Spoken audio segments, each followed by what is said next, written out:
મજામાં? આપણે સામાજિક વિજ્ઞાન એમાં ભૂગોળનો પાઠ ચેપ્ટર 11 વાતાવરણની સજીવો પર અસર એને એ પાઠ વિશેની આપણે માહિતી મેળવી રહ્યા છીએ, એની ચર્ચા કરી રહ્યા છીએ. તો આપણે અગાઉના લેક્ચરમાં શું ભણ્યા હતા થોડું તાજું કરી લઈએ, યાદ કરી લઈએ. તો આપણે વાતાવરણની સંરચના જે આકૃતિ દ્વારા સમજ્યા હતા. આપણે હવે એ ભણ્યા એટલે ખ્યાલ હશે કે વાતાવરણમાં જેમ વાયુઓ છે એવી રીતે પછી જે વાયુઓ જે છે એ ઉપર જતા કેવું થઈ જાય છે, ઓછું પણ થઈ જાય છે, અને હવા જે છે એ પણ ઉપર જઈને પાતળી થતી જાય છે. તો વાતાવરણ જે ઊંચે જાય છે અને વાયુ જે છે એ ઉપર જતા એની રચના બદલાઈ જાય છે. એટલે એના કારણે એમાં ફેરફાર, એ વાતાવરણ અને વાયુના ફેરફારના કારણે 4 આવરણ આપણે ભણ્યા હતા. એ જોયું હતું કે 4 આવરણ નક્કી કરવામાં આવ્યા હતા. કયા કયા આવરણ? તો કે ક્ષોભ આવરણ, સપ્તાહ આવરણ, મધ્ય આવરણ, ઉષ્મા આવરણ. આ 4 આવરણ નક્કી કરવામાં આવે કે આ આવરણ અહીંથી આટલું, આ આવરણ ક્ષોભ આવરણ. તો ક્ષોભ આવરણમાં શું હોય તો કે વિષુવવૃત્ત ઉપર, ધ્રુવો ઉપર અલગ અલગ હોય છે ક્ષોભ આવરણ. પછી એમાં શું હોય છે તો કે ત્યાં વીજળી, ચક્રવાત એ બધું અનુભવાય છે. આગળનું જે આવરણ છે ત્યાં કશું અનુભવાતું નથી, અને અહીંયા ઓઝોન વાયુ વધારે હોય છે. સમતાપ આવરણ એટલે ક્ષોભ આવરણ. પછી આપણે સમતાપ આવરણ વિશે જોયા હતા. તો જે સમતાપ આવરણ છે તેમાં વીજળી, વાદળો એવું કશું અનુભવાતું નથી. પછી એના પછી આપણે મધ્યાવરણ વિશે જોયા હતા. એના વિશે આપણે માહિતી કરી હતી કે મધ્યાવરણ જે છે તે કેટલા કિલોમીટર છે, કે 80 કિલોમીટર સુધી વિસ્તરેલું છે. અને આપણે ઉષ્માવરણ વિશે માહિતી મેળવી હતી કે જે તાપમાન અને વાયુ ઉપર જતા શું થાય છે, ઘટતું જાય છે. ઉપર વાયુઓનું પ્રમાણ ઘટતું જાય છે. એમાં 2 પેટા પ્રકાર પાડ્યા હતા, બાહ્ય આવરણ, આયન આવરણ. અને એ આવરણમાં જ આપણે રેડિયો, ટીવી, ઇન્ટરનેટના પ્રસારણ શક્ય બન્યું છે. એના વિશે આપણે માહિતી મેળવી હતી. હવે આપણે આ લેક્ચરમાં હવામાન અને આબોહવાની માહિતી મેળવવાની. તો હવામાન એટલે શું, આબોહવા એટલે શું, બંનેનો શું તફાવત છે, એમાં સામ્યતા શું છે, તફાવત શું છે, તો એના વિશે આપણે માહિતી મેળવીશું. આગળ તાપમાન, ભેજ અને પવન વિશે માહિતી મેળવવાની છે. તો પહેલા જોઈએ આપણે હવામાન અને આબોહવા. તો હવામાન એટલે શું? હવામાન એટલે ટૂંકા સમયગાળાની વાતાવરણની સરેરાશ પરિસ્થિતિ. એટલે કે હવામાન છે તે ટૂંકા ગાળાની પરિસ્થિતિ કહેવાય છે. તે લાંબા સમય માટેની હોતી નથી, તેમાં સમયાંતરે ફેરફાર થાય છે. એટલે કે સવારે ઠંડી લાગે, બપોરે ગરમી લાગે, રાતે ઠંડો જેવું થઈ જાય છે, કોઈ વાર સાંજે વરસાદ પણ પડે. તો આ શું કહેવાય? હવામાનની ટૂંકા ગાળાની પરિસ્થિતિ, જે થોડો ફેરફાર થતો રહે છે. અને હવામાન એમાં શું હોય છે તો કે તાપમાન, ભેજ, વરસાદ, ધુમ્મસ, ઝાકળ એના આધારે હવામાન નક્કી કરવામાં આવે છે. અને હવામાનથી આપણું જીવન અને આપણી પ્રવૃત્તિઓ પ્રભાવિત થતી હોય છે. અને હવે આબોહવામાં જોઈએ તો આબોહવા એટલે શું? તો કે કોઈ પણ પ્રદેશની 35 કે તેથી વધુ વર્ષોની સરેરાશ હવામાનની સ્થિતિ એટલે આબોહવા. આબોહવા લાંબા ગાળાની પરિસ્થિતિ કહેવાય. તેમાં 35 વર્ષથી વધારે વર્ષોનું તાલમેલ નક્કી કરવામાં આવે છે. કે 35 વર્ષથી આ એક સ્થળ પસંદ કરો, દાખલા તરીકે એક સ્થળ પસંદ કરો, 35 વર્ષથી ત્યાંનું તાપમાન, ભેજ, વરસાદ, ધુમ્મસ, ઝાકળ, ઠંડી, ગરમી કેટલી પડે છે એના ઉપરથી નક્કી કરવામાં આવે છે કે આ દેશનું આબોહવા કેટલી છે.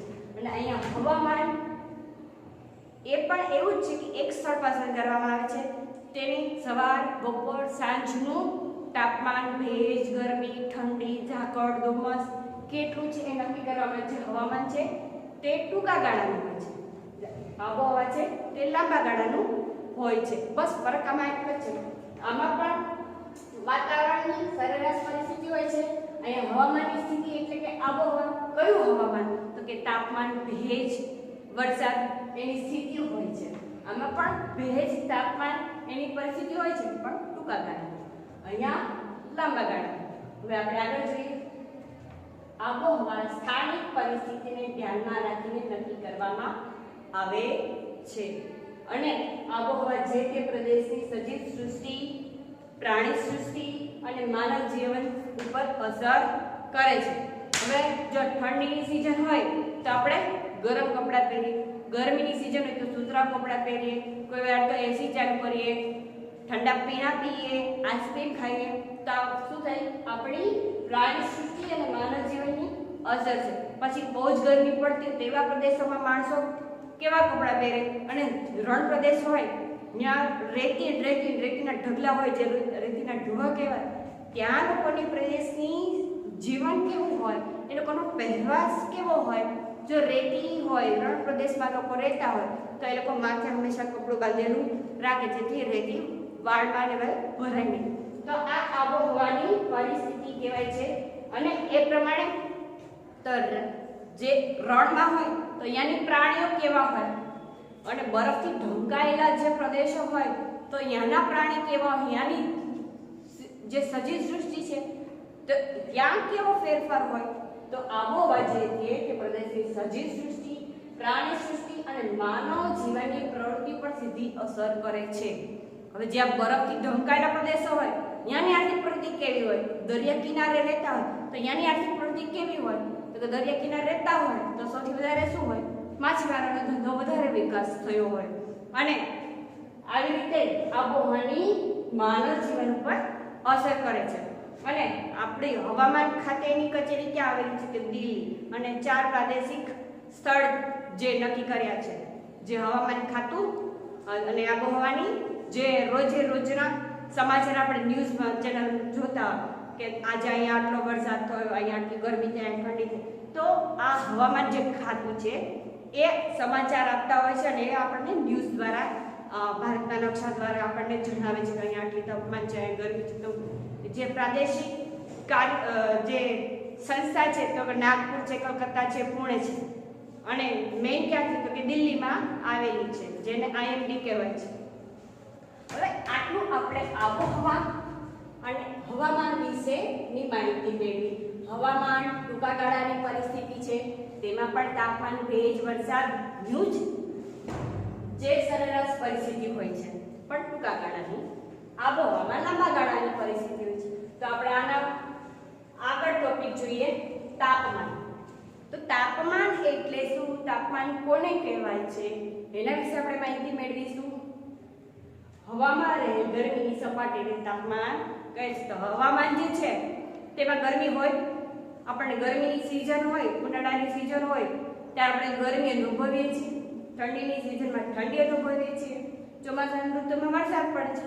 તો જે હવામાં પણ અનેક વાયુઓ રહેલા છે, ઓક્સિજન, નાઇટ્રોજન, આપણે આકૃતિ દ્વારા સમજ્યા હતા કેટલા ટકા વાયુ રહેલા છે એના વિશે પણ આપણે માહિતી મેળવી હતી.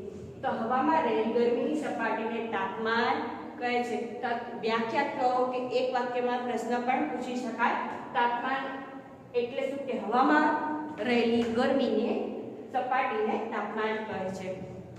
હવે તાપમાનના ક્યારેક ઋતુઓ પ્રમાણે ફેરફાર થાય છે. શિયાળાની ઋતુ હોય તો આપણને ગરમી ઓછી લાગે, બરાબર. ઉનાળામાં કેટલી ગરમી લાગે, તો તાપમાનમાં ફેરફાર થાય છે. જ્યારે વરસાદની ઋતુ હોય ત્યારે થોડુંક એટલી બધી ગરમી નહીં લાગતી, થોડી ઘણી ગરમી લાગે, પણ આ તાપમાનની અસર છે. અને ઋતુઓ પણ બદલાય છે, તો ઋતુઓના કારણે પણ તાપમાનમાં ફેરફાર થાય છે. અને સવાર, બપોર, સાંજના તાપમાનમાં પણ ફેરફાર હોય છે. સવારે થોડી ઠંડક લાગે, પછી બપોર ગરમીનું પ્રમાણ વધી જાય, સાંજે થોડું હળવું થઈ જાય, હવા થોડી આવતી હોય. તો આ બધા વાતાવરણમાં તાપમાનના ફેરફાર કહેવાય છે. અને સૂર્યઘાત એ તાપમાનના વિતરણને અસર કરતું પરિબળ છે. એટલે કે સૂર્ય જે બાજુ હોય છે, જે વૃત્ત ઉપર હોય છે, ત્યાં ગરમીનું પ્રમાણ વધારે હોય છે. હવે એના પાછળના ભાગમાં શું હોય તો કે ત્યાં ઋતુ પણ અલગ હશે, કે પછી સવાર સાંજનો ફેરફાર હોય છે. તો કે જે બાજુ સૂર્ય હોય છે ત્યાં અજવાળું હોય છે, દિવસ હોય છે, અને એના પાછળના ભાગમાં અંધારું હોય છે, કે રાત હોય છે, કે દિવસ સાંજ જેવું પણ હોય છે. એટલે સૂર્યઘાત જે મેન કહેવાય છે તે તાપમાનના વિતરણને અસર કરતું પરિબળ છે. હવે સૂર્યઘાતનું પ્રમાણ વિષુવવૃત્તથી ધ્રુવ તરફ ઘટે છે. તો ધ્રુવ તરફ ઘટે તો શું થાય?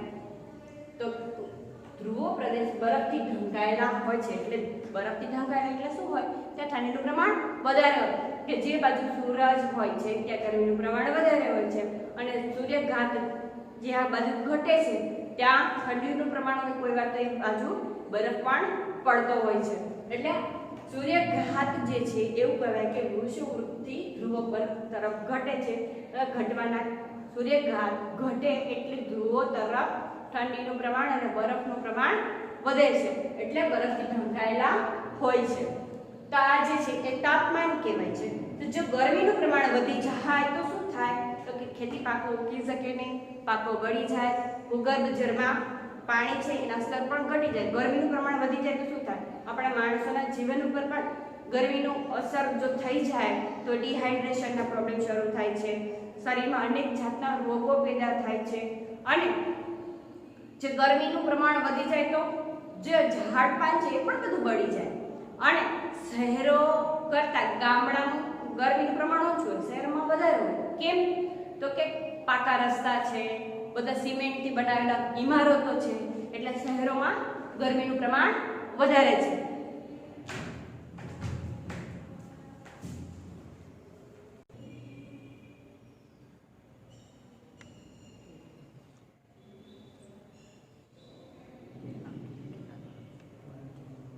અત્યારનો મુદ્દો છે પવન. તો પવન કોને કહેવાય? પવન આપણે જોઈ શકીએ છીએ? નહીં જોઈ શકીએ. અનુભવ કરી શકીએ? હા, કે આપણે વાળ ઉડતા હોય, કપડાં ઉડી જાય ત્યારે આપણે કહેવાય પવન આવ્યો. તો પૃથ્વીની આજુબાજુ જે વીંટળાયેલી હવા છે, જ્યારે એ હવા ગતિ મેળવે ત્યારે તેને શું કહેવાય છે? હવાને પવન કહેવાય છે. હવે પૃથ્વી પર નિર્માણ થતા હલકું દબાણ થાય અને ભારે દબાણ થાય. તો આ દબાણના કારણે તેના મુખ્ય 3 પ્રકાર પડે પવનના. કયા 3 પ્રકાર? તો કે કાયમી પવનો, મોસમી પવન અને સ્થાનિક અથવા કે દૈનિક પવન. તો પવન છે એના 3 પ્રકાર છે: કાયમી પવન, મોસમી પવન, દૈનિક કે સ્થાનિક પવન. હવે કાયમી પવન છે એમાં 3 પ્રકાર છે: વ્યાપારી, પશ્ચિમીય અને ધ્રુવીય. એટલે મોસમી પવન જે છે એના 2 પ્રકાર છે કે ઉનાળાના મોસમી પવન છે, શિયાળાના મોસમી પવન છે, અને દૈનિક જે ત્રીજો પ્રકાર છે સ્થાનિક કે દૈનિક.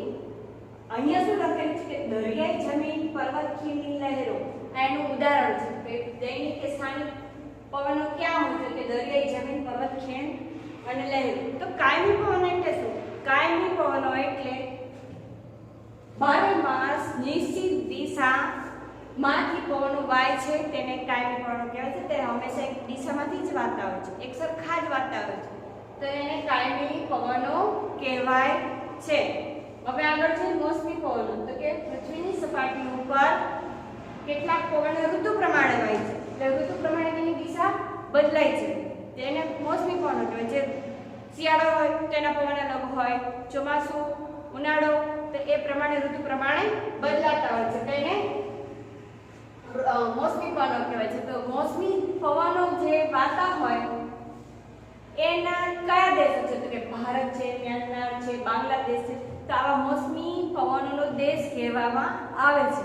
અને ઉનાળાના નૈઋત્યના પવનો જ્યાં આપણે જોઈ શકીએ છીએ, તો ઉનાળાના મોસમી પવનો જે છે તે કે નૈઋત્યમાંથી આવે, અને શિયાળાના જે મોસમી પવનો છે તે ઈશાન કોણેથી આવે.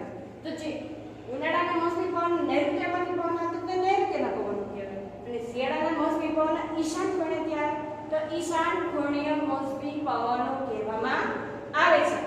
અને જો કાયમીના 3 પ્રકાર પડ્યા: વ્યાપારી, પશ્ચિમીય અને ધ્રુવીય, જે 12 માસ એક સરખા જ વાતા હોય છે. અહીંયા મોસમી મોસમ પ્રમાણે બદલતા હોય છે. અને દૈનિક કે સ્થાનિક કે પૃથ્વીની સપાટી પર કેટલા ટૂંકા સમય માટે તેની હવાના દબાણમાં ફેરફાર થતો હોય છે. જ્યારે દબાણ પૃથ્વીની સપાટી સમુદ્ર ઉપર વધારે હોય છે, આપણે આગળમાં હમણાં જ જોયું કે સમુદ્રની સપાટી પર કેવું હોય છે, પવનનું હવાનું દબાણ વધારે હોય. તો આવા જે દબાણમાં ફેરફાર થાય છે ત્યારે ઉદ્ભવતા પવનો દૈનિક કે સ્થાનિક પવન કહેવાય છે. તો ક્યાં હોય છે? કે દરિયાઈ જમીન ઉપર, લહેરો, પર્વતની ખીણો અને લૂ અને શીત લહેર. તો આ આપણે પવનના પ્રકાર જોયા. તો હવે ભેજ એટલે શું? તો કે હવામાં જે ભેજ રહેલો છે, આપણને ખબર છે કે વાયુઓ રહેલા છે, ભેજ રહે. તો ભેજ બને છે કેવી રીતે? તો કે જે દરિયા જે છે, જે પાણીનો વિસ્તાર છે, ત્યાં ગરમીથી વરાળ થાય છે, વરાળ ઉપર જાય છે અને એ ઉપર વાતાવરણમાં જઈને હવાના લીધે તે ભેજનું પ્રક્રિયા બને છે, જે બાષ્પીભવન થઈ ગયું પાણીનું, વરાળ બની ઉપર જઈને ભેજની પ્રક્રિયા થઈ ગઈ, જે ઘનીભવન થાય છે એ ઘનીભવનની પ્રક્રિયા કહેવાય, જે ઉપર ધીમે જઈને પછી વાદળા બને છે અને વરસાદ થાય છે. તો આવી રીતે આ ભેજ બને છે, તો આ ભેજની પ્રક્રિયા કહેવામાં આવે છે.